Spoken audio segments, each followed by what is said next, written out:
ternyata.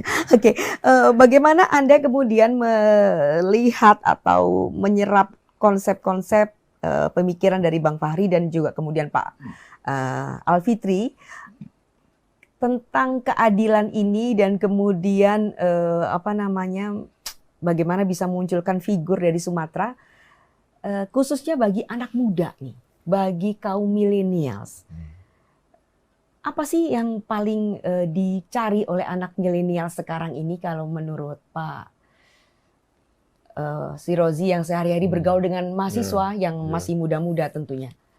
Apa sih yang disyaratkan oleh para mahasiswa, oleh kaum muda? Ya, kaum muda mungkin yang kita maksud nih ya pemilih pemula ya. Pemilih pemula. Ini kan kalau menurut kategorinya William Strauss ya, dan Neil Owe ya, sejarawan Amerika, itu ada yang disebut dengan generasi Z ya. Yeah. Generasi Z ini anak muda yang usia antara 17 sampai 22, 23. Lalu ada namanya generasi milenial. Milenial itu usia 24 sampai 39. Yeah. Ini generasi yang dibesarkan di era digital. Yeah. Ya, kalau kita ini kan dapat kecipratan digitalisasi, tapi kalau generasi Z dan generasi milenial ini generasi yang betul-betul sejak lahir itu sudah familiar dengan internet, dengan handphone ya. Karena itu pemilih pemula sekarang ini ya saya kira memang akan punya satu karakter yang berbeda dan selera politik yang juga berbeda. Karakter berbeda, selera politik yang berbeda. Beda ya. Tapi saya kira sebelumnya kita harus melihat ya secara kuantitatif ini ceruk suara ini sangat penting ya. Karena kalau saya baca data dari Biro Pusat Statistik ya, itu generasi Z itu merepresentasikan 28% dari penduduk kita. Dan generasi milenial itu merepresentasikan 24%, 25%. Sehingga kalau dikombinasikan ya dua kategorisasi ini, itu dia merepresentasikan hampir 70%. Hampir 58% dari penduduk kita itu hampir 144 juta. Jadi ini ceruk suara yang sangat penting. Siapapun yang menjadi capres dan cawapres, ini kalau lengah dalam melihat aspirasi politik kelompok ini, itu akan lewat nanti ya. Nah, kita tahu bahwa generasi Z dan generasi milenial ini pertama, mereka ini generasi yang sangat realistis. Yeah. Karena itu generasi yang nggak bisa digombalin.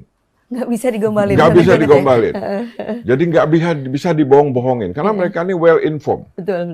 Mereka punya informasi dan mereka sangat intens berkomunikasi. Jadi mereka selalu verifying ya. Mereka mencari verifikasi gitu selalu ya. Tiap hari itu verifikasi. Karena itu kalau kita lihat aktivis-aktivis mahasiswa sekarang itu luar biasa ya, artikulasinya tajam gitu kan, karena memang mereka well informed. Karena itu jangan coba-coba ada calon yang gombal-gombalin, bohong-bohongin, itu pasti jatuh. Nah yang kedua, mereka ini generasi yang sangat independen ya, mereka ini disebut dengan do yourself. Do yourself, betul. Jadi generasi yang nggak mau terlalu diatur-atur, kamu kerjakan sendiri ya. Nah karena itu ini saya kira capres, cawapres ya jangan coba-coba ya mendikte-dikte ya. Jadi dengan mereka ini harus hati-hati. Dialog publiknya dengan kelompok ini harus hati-hati, jangan menggurui. Kalau menggurui ini pasti bikin mereka nggak suka. Benar. Jadi mereka ini memang generasi yang sangat independen. Mereka akan putuskan sendiri. Ya, mereka akan menentukan sendiri pilihan-pilihan politik. Nah, kemudian mereka ini adalah generasi yang sangat open-minded. Karena itu, calon-calon presiden dan wakil presiden ke depan tuh jangan sungkan-sungkan memunculkan gagasan-gagasan baru. ide-ide baru yang strategis, yang penting untuk masa depan bangsa kita. Gitu. Jadi jangan konvensional, jangan ide-idenya sekolah gratis gitu kan. Yang ya, jadi tantangan bagi capres-cawapres ke depan itu bagaimana menawarkan ide-ide yang tidak konvensional, ya, yang bisa memberikan satu perspektif baru ya untuk masa depan Indonesia ke depan ya. Misalnya kita globalisasi ya. Kita ini kan hidup di era global, tapi penduduk kita ini masih lokal. Nah, anak muda sekarang itu mereka nggak ingin hanya jadi warga lokal ya. Mereka ingin menjadi warga nasional, warga internasional, warga dunia. Nah, ini sekarang berapa persen di mahasiswa kita yang punya paspor? Ya, ini sesuatu yang memalukan di era global ini. Ya. Maksudnya ketika orang udah jadi sarjana itu dia sudah punya pengalaman internasional, kan? Nah, ini bagaimana strateginya ke depan supaya internasionalisasi ini bukan hanya slogan, ya, tapi betul-betul menjadi mindset, menjadi lifestyle dari penduduk kita. Tentu itu tidak mudah, tapi presiden ke depan harus bisa menawarkan ini bahwa Indonesia ke depan kan bukan Indonesia yang pinggiran, tapi Indonesia yang memang menjadi bagian dari ini global ya. Nah, kemudian mereka ini adalah generasi yang toleran. Jadi kalau sekarang nih orang ribut ya misalnya moderasi beragama itu nggak ada, itu bukan isu untuk generasi muda sekarang sebenarnya. Bagian besar mereka ini sangat toleran. Mereka biasa kok kumpul Muslim non Muslim gitu dengan strata ekonomi pun. Karena ini kalau kita lihat di sekolah-sekolah, kalau di sekolah-sekolah unggulan misalnya itu udah campur. Ada anak supir angkot, ada anak pejabat gitu, sehingga mereka mindsetnya juga sangat plural gitu kan. Karena itu jangan sampai ada tokoh yang mencoba-coba memainkan isu-isu yang ekstrim ya, isu-isu identitas yang sempit. Ini akan sangat merugikan ya untuk generasi milenial ke depan. Dan saya kira untuk Sumatera khususnya. Sebenarnya di Sumatera tuh isu geografis itu sebenarnya nggak pernah orang Sumatera tuh nggak pernah berpikir ya. Orang nggak ngelihat dari suku kalau ya? Di Sumatera itu dari dulu itu kualitatif. Kualitatif. Kenapa? Karena memang sejarahnya kota-kota besar di Sumatera itu kan tradisi pesisir ya, kota dagang ya. Aceh itu sebelum Jakarta metropolitan, Aceh itu sudah metropolitan. Ya. Dari Parsi, Gujaran. Palembang, Sriwijaya, center dari Sriwijaya. Makanya di Palembang tuh orang Batak bisa jadi pejabat, orang Jawa bisa jadi nggak ada. It's not an issue kalau di Sumatera. Ya. Makanya sampai hari ini pun kan nggak ada suara Sumatera dong, nggak. Yang penting sekarang kualitasnya. Secara kualitas di Sumatera tuh nggak peduli gitu kan, mau orang Jawa, mau orang Batak, mau orang Ambon. Who care gitu ya? Mereka nggak, karena ini adalah wilayah yang sebenarnya sudah menjadi wilayah metropolitan. Ya. Jadi sebelum kita merdeka pun itu Palembang itu sudah menjadi kota metropolitan. Maka di Palembang sekarang itu ya ketua RT orang Batak gitu kan, itu nggak ada masalah, nggak ada. Kalau di Jawa itu masih ada beberapa kota itu sulit orang pendatang tuh untuk menduduki posisi-posisi strategis itu masih sulit karena memang tradisi diungkap oleh kultur kerajaan yang sangat ketat. Di Sumatera kan nggak ada kerajaan yang ini, yang ada kesultanan Islam Melayu yang itu juga sangat open minded ya jaringannya juga sampai ke Turki, sampai di mana-mana. Jadi sudah terbiasa itu dengan isu-isu yang non geografis gitu, nggak terpikirkan oleh pemilih di Sumatera ya. Saya kira ya seperti itu. Dan mungkin satu hal seperti disampaikan oleh Bang Pahari, kenapa kelompok generasi Z dan generasi milenial ini sangat penting karena selain secara kuantitas jumlahnya luar biasa tadi katakan. Indonesia ini ya sebenarnya adalah apa namanya youth-centered country ya. Hampir sulit kita mencari momen-momen perubahan besar di tanah ini yang tidak didrive oleh kekuatan generasi muda.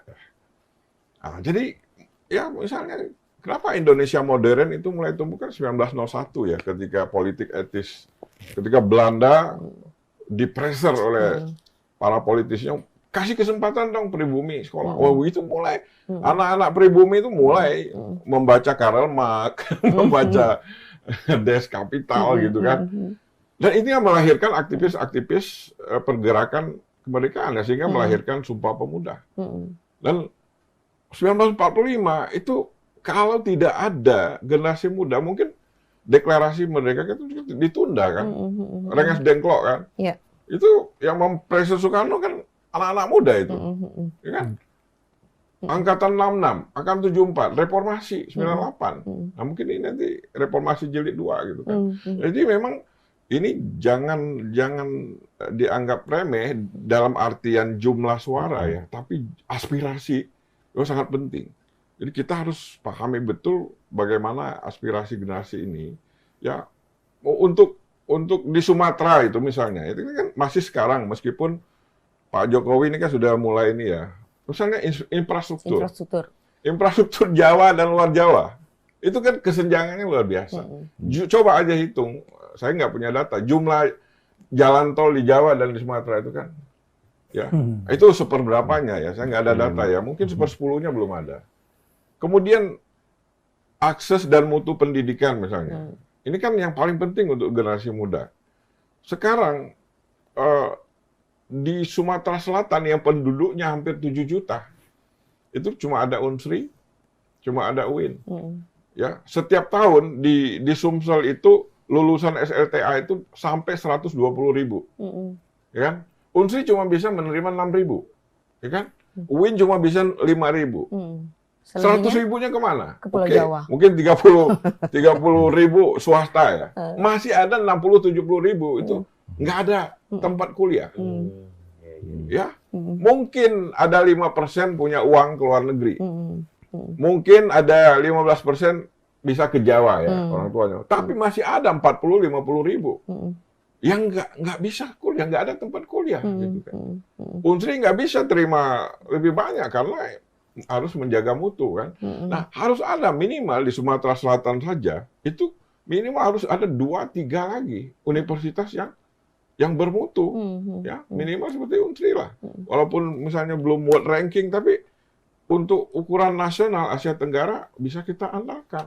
Nah kalau sekarang bagaimana? Akhirnya SDM kita tergantung dari Jawa, supply dari Jawa. Ini kan fenomena tahun 70-an. Dosen-dosen Unsri itu dikirim dari Jogja gitu kan. Ini harusnya tidak terjadi lagi gitu kan. Jadi karena processing untuk persiapan sumber daya manusia itu harusnya itu disebarkan juga, jangan Jawa sentris. Sekarang tuh top 10 universitas di Indonesia itu semuanya di Jawa. Di Jawa kan. Di Jawa. Dan jangan dibayangkan gampang, misalnya dari Palembang mau kuliah ke UI itu nggak gampang. Selain ongkos itu kan biaya hidup. Ya, bener. Ya mungkin uang kuliah itu bisa lah kita bayar uang kuliah misalnya kata 5 juta misalnya per semester ya. Tapi kan biaya hidup per bulan di Depok itu kan bisa 2,5 juta. Iya. Ya kan? Nah, jadi saya kira ini hal-hal yang menjadi concern ya. Sekali lagi kalau di Sumatera saya kira masalah orang Sumatera atau enggak tuh nggak terlalu dipikirkan di sana. Ya. Tapi siapa kualitasnya? Mencari capres yang berkualitas. Ya, yang berkualitas dan paham ya. Kalau bahasa kualitas, paham Indonesia. Paham Indonesia. Yang sebenarnya itu seperti apa. Gitu. Bahwa Indonesia itu bukan Jawa. Bukan Jawa. Bukan Jawa saja. Tapi gitu. dengan memahami. Ada Sulawesi, ada Sumatera. Dengan di Sumatera Jawa, juga, Aceh dan Palembang itu sama-sama Sumatera, tapi punya satu sejarah politik yang berbeda. Minangkabau juga begitu. Treatmentnya nggak bisa sama. Sumatera Barat yang punya basis nagari yang kuat, Aceh yang punya kultur politik yang kuat, nggak bisa. Ya, bayangkan GAM aja berapa puluh tahun itu baru bisa di. Nah, itu kan karena belum ketemu pendekatan yang pas kan. Kalau dari awal ada pendekatan apa enggak selama itu. Saya kira itu, Bu Yeni. Oke.